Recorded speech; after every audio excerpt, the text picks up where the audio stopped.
The manufacturing industry is the backbone of any economy, turning raw materials into the goods that build our cities, feed our people, and power our exports. But here in the Philippines, manufacturing has struggled to keep pace, held back by high costs, global competition, and corruption in public projects that directly weaken the demand for local materials like steel and cement. With the United States now imposing a 19% tariff on Philippine exports, the pressure on our industries has only grown. Joining us to talk about the state of Philippine manufacturing and the reforms needed and the opportunities ahead is Elizabeth Lee, the chairperson of the Federation of Philippine Industries. Hi, Beth, and welcome. Hi, Mikey. Good to have you with us. Oh, pleasure to be here with you. Okay, so Beth, give us a temperature check. What is the state of Philippine manufacturing today with moderate growth, easing inflation, and, tame inflation and easing interest rates? Well, it's still on expansion. So we have had our growth for the past 5 months. We're looking at growth with the PMI, which is the Purchasing Managers Index. So anything above 50 is an expansion, anything below 50 is a contraction. So right now in August, it's at 50.8. So it's still on expansion territory, but manufacturers are actually feeling the pressure because we are paying more for our inputs. And one of the things that we look for is the capacity utilization of a factory. So if your factories are at 100%, right now we are at 77% compared to about 85 in ASEAN. So we are lagging behind, but the good news is we are cyclical, so we're looking forward to pickup. Yes, a bit of a pickup at the end of the year. Okay, so interesting. 77%, that's our capacity utilization rate. So we are operating below potential. Yes, we are underutilized. So our factories are underutilized. And we always compare also with ASEAN. How are our ASEAN neighbors, faring versus the Philippines? So there's a lot of pressure also. And you mentioned tariffs. That's also part of the pressure. How much of it is the pressure on the tariffs? How much of it because it's cyclical? Well, tariffs will have pressure, although right now, based on the latest information, the negotiation has not been finalized yet. So there are some industries that would be more harmed or more affected than others. But still having said that, there are a lot of things that needs to be done or can be done to ease that pressure for manufacturers. Yeah. So if you could just help us understand how much pressure the manufacturing industry is under right now. Can you, crystallize that for us? Yeah, there's a number, and there's ones that are fixed costs, or some that are variable. So electricity costs, fuel costs, those are pressure. Tariffs also eat up on your margins. So if you were one who would be exporting, say, to the United States, where you have a 19%, although it's not finalized yet, that will tend to eat up on your margins. But there are ways that the government can actually use low-hanging fruit to help manufacturers ease that burden, ease that pressure. And one of them is the Tatak Pinoy Act, which is our, make our Filipino products great again type thing. That's the national strategy to do that. And buy local, improve the standards. Local preference, yes, standards. So we're strict on following. And create more. Compliant, yes, and create more. Yeah. Because with create more, actually, your CIT or your corporate income tax is now 20%. Yeah. And you can actually deduct 100% of your electricity costs from your income tax that you're going to be paying. So those are the kind of things that you can kind of help mitigate the pressures surrounding local manufacturers and producers. So we're asking the government to accelerate and push that a little bit more. Yeah, on the topic of the government, as much as they're supposed to be on our side, sometimes it's a little difficult. I mean, I'm talking about the corruption headlines. It's been headline and after headline of corruption. It's a hidden tax on businesses. How much of that, how much of that corruption tax is burdening manufacturers? If you were to eat, I'm sure, a lot of people are listening to the Senate hearings and the ones in Congress. They're talking about at least 25% of corruption tax. But if I were to just break it down, legitimate businesses who will decide to participate in bidding, you would have costs for even securing, let's say, the bid contract, your testings, and your some of the metrics that you need to hurdle. There will be additional costs. There would be delays. Even if you deliver the product, whatever that contract is, and the last signature person to sign that signature did not get his percentage, then you're going to have to pay to expedite the payment for that that particular project. So all these things, actually businesses know, but cannot say it out loud. How commonplace is it? How commonplace is it in the manufacturing industry, and where do people feel this corruption tax the most? In substandard, selling substandard, purchasing substandard products. We as citizens with the ghost projects or with, substandard flood projects, the tax is not only on the producers or the manufacturers and the businesses that, that supply this, but also in the whole of, in the community. For us, we are being taxed because the money that is being used for these projects come from our taxes. Yeah. So, so many whammies right there. Yes. And I wanted to bring something to fore. Beth, you were, during the former administration of Noynoy Aquino, you were tapped to become the head of customs. This after heading Campi for 7 years, you led a very successful anti-smuggling campaign for cars, and given that track record, this was during the administration of Pinoy, he wanted 2 females on his cabinet. You in tandem with BOC Commissioner then Kim Menares. Kim Menares accepted. You initially said yes, but then, you changed your mind after realizing how difficult that could be. Tell us about what gave you, tell us about that time. Yeah, I actually said, I said yes, but my mom vetoed it. Okay. So, but that's a higher power there. But, beyond that, you took it very seriously as you had initially said yes, so much so that you looked into it, you went to customs, and you learned about something called the asin tactic.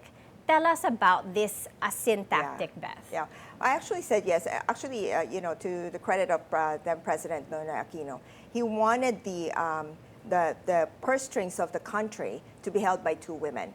One was the BIR with Kim Menares, and then me with the customs. And I was really serious about it. We were talking. We even had a meeting with Kim Menares and then DOF Cesar Purisima. I actually visited customs, and I was saying, why don't we don't need to reinvent the wheel. Why don't we copy what works? For example, like Singapore, why don't we copy what works? So digitalization of processes, etc. So the main thing was there were computers. And I just said, well, we just computerized, streamline everything. And one of the ladies there was telling me, she said, Ma'am, hindi uubra ang computer. And I said, what? Why not? Tapos sabi niya, asin lang ang katapat niyan. That's what he said. So I didn't understand what it was, but what some bad actors do is just put salt on your keyboard and it'll rust, and some of them actually put food where the cables are, so self-sabotaging, yes. People delaying progress, people delaying automation, because automation at the BOC would really help solve a lot of the flaws in the system. Because you can't negotiate with a computer. Exactly. Basically. So but they typically put salt, you're saying, on the keyboards to destroy things. Yes. And beyond that, it wasn't just salt that you uncovered, Beth. What were the other things that they were doing? So really, it's simple stuff, like you would put food where the cables are, so you would have, some vermin would eat the cables intentionally. Right. Yes, but I want to say this, and I agree totally with Secretary Vince Dizon, that the agency, there's a majority of the people in the agency actually are good. They want to do good, but sometimes their hands are tied. So what's happening right now is actually good news for all of us, for Filipino citizens. What is happening now? Cleaning the ranks. Yeah, corruption is front and center. Yes. It's being talked about in multiple social economic stratas, and there is clamor for change. Yeah. So you mentioned Secretary Vince Dizon. What's your advice to him? I Oh mean, my you've God. led Campi successfully. You're now at the helm of the FPI. What advice would you give him? I don't know if I as could he- give advice, but Or just from your own one thing I want to management say experience. really is what he's doing is really, it's inspiring, and it really helps bring some confidence for the business community. Most especially for FPI, when we are so anti-smuggling, and we want to make sure that the standards, the steel, the cement, everything that comes in is compliant. Even local manufacturers will have to comply. So this is so important because now it is front and center. And he is like a, no fear kind of guy that just says it, doesn't mince words, and he's following the directions of the president himself, who actually blew a stop on this thing. Yeah, So I think pushing through with this, and with the ICI, with former Babe Sing Son as a DPWH secretary, it's very important also to have teeth.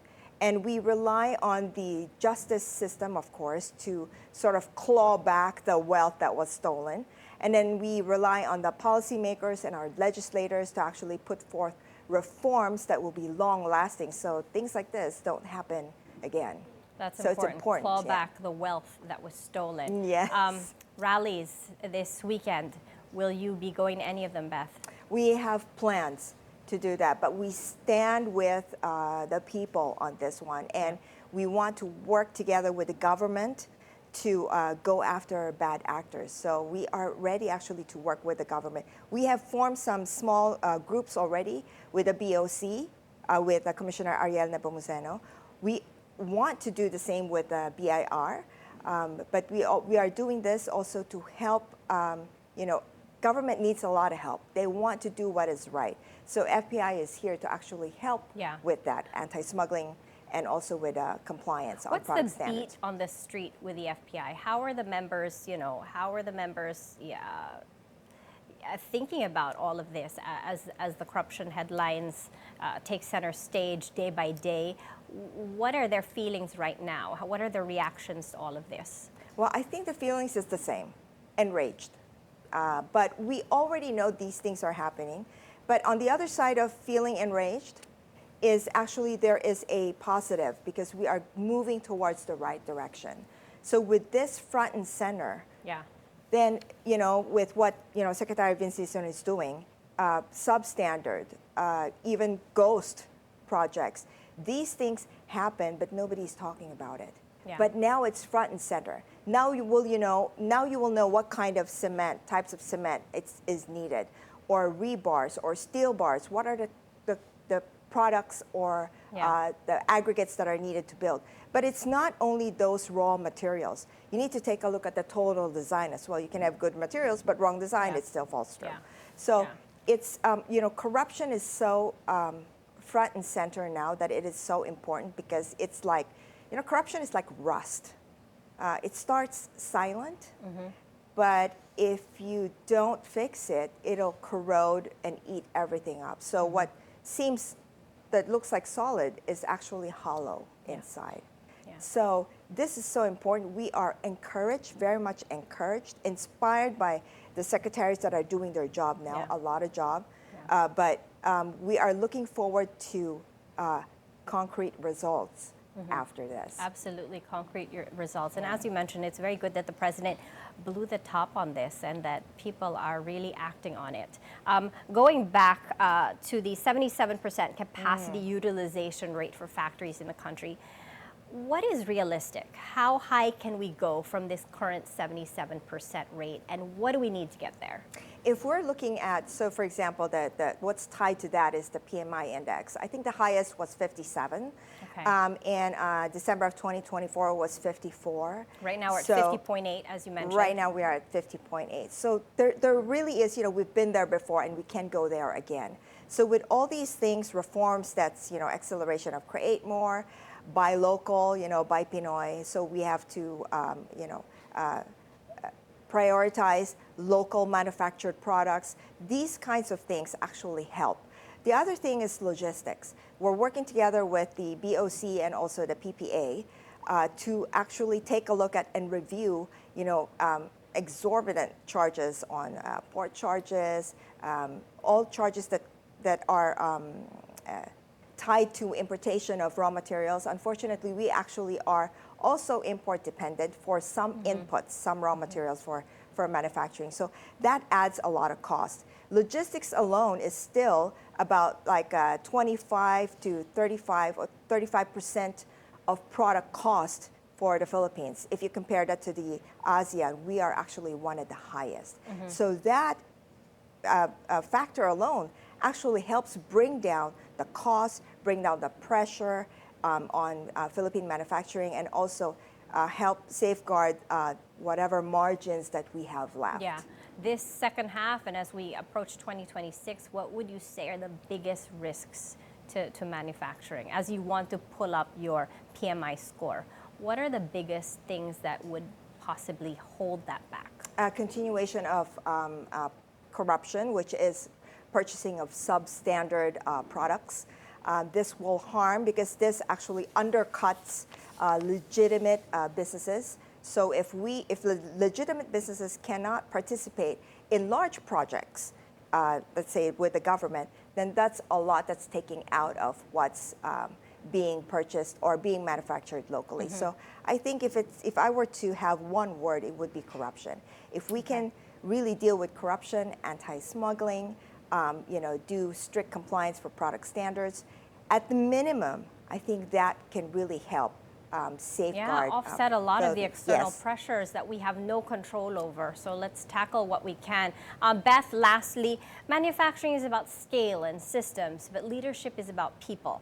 How do you balance pushing for industry-wide reforms while keeping businesses motivated and inspired during these very challenging times? Yeah, with the reforms, I think bottom line is consistency. The one thing that businesses really do not like is changing rules in the middle of the game.